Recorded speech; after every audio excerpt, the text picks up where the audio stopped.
Shalom saudara-saudaraku, selamat hari Minggu. Selamat beribadah dan menikmati berkat-berkat Tuhan sepanjang hari ini. Saudara-saudaraku, kita kembali boleh berjumpa di dalam perenungan firman Tuhan pada hari ini. Nah saudaraku, saya mengajak kita untuk semakin mencari, merendahkan diri dan bersekutu dengan Bapa di surga. Mari saudaraku, kita persiapkan hati kita untuk dapat mendengar renungan firman Tuhan pada hari ini. Saya mengajak Bapak Ibu Saudaraku untuk kita boleh berdoa. Terima kasih Bapa yang baik, kami bersyukur kami punya Allah yang hebat, yang luar biasa, yang terus menuntun kami hingga pada saat ini. Kami boleh terus bersama-sama untuk dapat menyenangkan hati Bapa. Kami rindu boleh mempersembahkan yang terbaik bagi Bapa, sehingga hidup kami menjadi teladan, hidup kami boleh membawa keharuman bagi nama Tuhan. Kami bersyukur ya Bapa, hari ini kami boleh belajar kembali firman-Mu. Berbicaralah bagi setiap kami. Kami rindu dapat mengaplikasikan setiap firman Tuhan yang kami dengar. Terima kasih Bapa, kami serahkan pemberitaan firman Tuhan pada hari ini hanya ke dalam tangan kasih Tuhan. Engkau yang berfirman bagi kami, dalam nama Tuhan Yesus. Amin. Nah saudara yang dikasihi oleh Tuhan, kita bersama-sama boleh belajar kebenaran firman Tuhan pada hari ini yang berjudul Dapat Dipercaya. Nah saudaraku, kita boleh membaca firman Tuhan ini bersama-sama. Kita membaca dari Yesaya 22 ayat 15 sampai dengan 25. Mari kita membacanya dan menyimaknya. Tentang Sebna dan Elyakim. Beginilah firman Tuhan, Tuhan semesta alam. Mari, pergilah kepada kepala istana ini, kepada Sebna yang mengurus istana dan katakan, ada apamu dan siapamu di sini? Maka engkau menggali kubur bagimu di sini. Hai yang menggali kuburnya di tempat tinggi, yang memahat kediaman baginya di bukit batu. Sesungguhnya Tuhan akan melontarkan engkau jauh-jauh, hai orang. Ia akan memegang engkau dengan kuat-kuat dan menggulung engkau keras-keras menjadi suatu gulungan, dan menggulingkan engkau seperti bola ke tanah yang luas. Disitulah engkau akan mati, dan disitulah akan tinggal kereta-kereta kemuliaanmu, hai engkau yang memalukan keluarga Tuhanmu. Aku akan melemparkan engkau dari jabatanmu, dan dari pangkatmu engkau akan dijatuhkan. Maka pada waktu itu, aku akan memanggil hambaku Elyakim bin Hilkiah. Aku akan mengenakan jubahmu kepadanya, dan ikat pinggangmu akan kuikatkan kepadanya, dan kekuasaanmu akan kuberikan kepada tangannya. Maka ia akan menjadi bapa bagi penduduk Yerusalem dan bagi kaum Yehuda. Aku akan menaruh kunci Daud, rumah Daud ke atas bahunya. Apabila ia membuka, tidak ada yang dapat menutup. Apabila ia menutup, tidak ada yang dapat membuka. Aku akan memberikan dia kedudukan yang teguh seperti gantungan yang dipasang kuat-kuat pada tembok yang kokoh.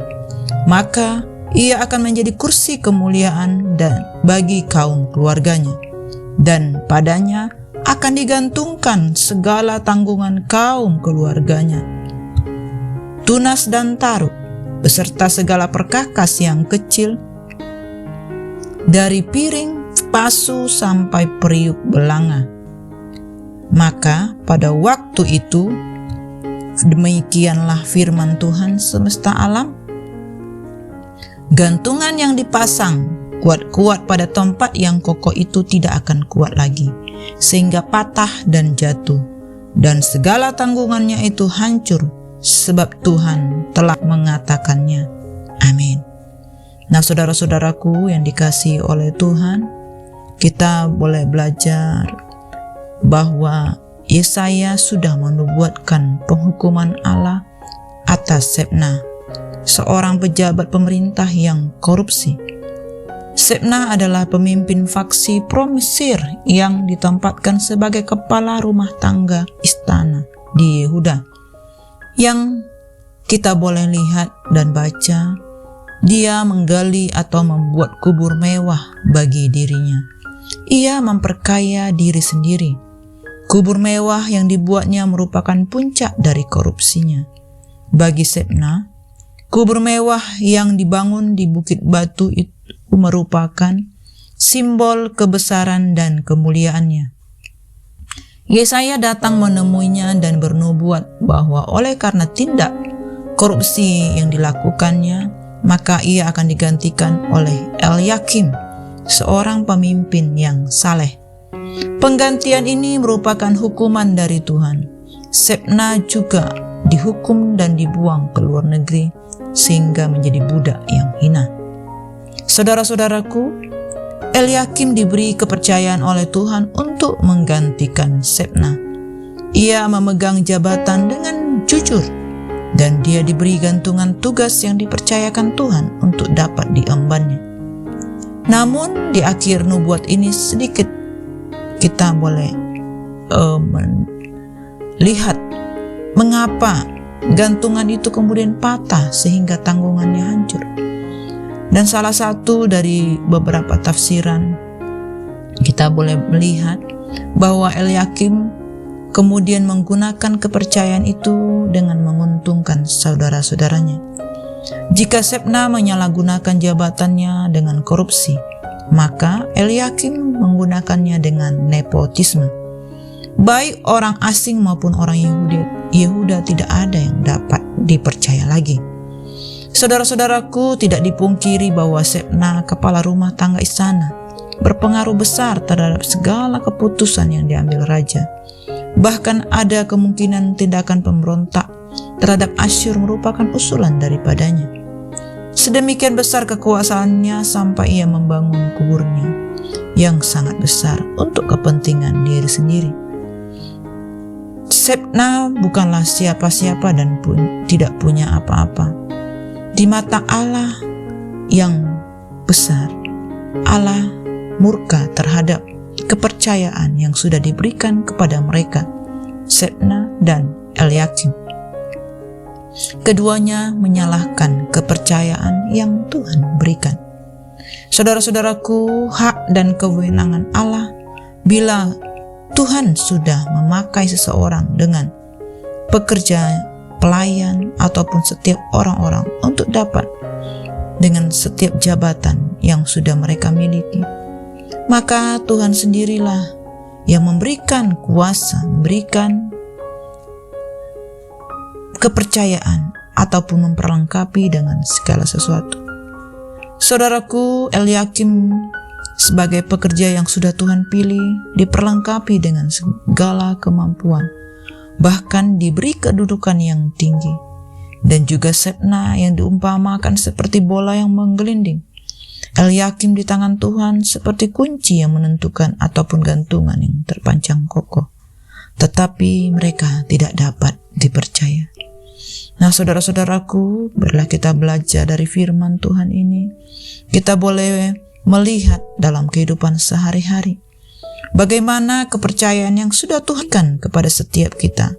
Apakah kita dapat boleh menyatakan kepada sesama, kepada setiap orang-orang yang ada di sekeliling kita?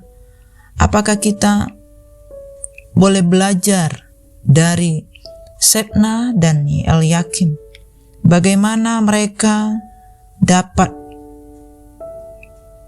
menyatakan setiap keegoisan mereka sehingga mereka dapat melawan ataupun mereka tidak menggunakan kepercayaan yang sudah diberikan dengan sebaik-baiknya. Nah, saudara-saudaraku, dimanapun saat ini kita berada, marilah kita sebagai orang-orang yang dapat Tuhan daya di dalam keluarga, di dalam pelayanan, dalam pekerjaan kita boleh melakukan segala sesuatunya seperti untuk Tuhan. Dan kita percaya bahwa berkat-berkat yang sudah Tuhan janjikan pasti Tuhan sediakan dan Tuhan nyatakan dalam hidup kita. Jangan melayani Tuhan dengan mengandalkan kekuatan sendiri. Mari kita melayani Tuhan di dalam setiap kuasa, setiap hikmat yang sudah Tuhan berikan.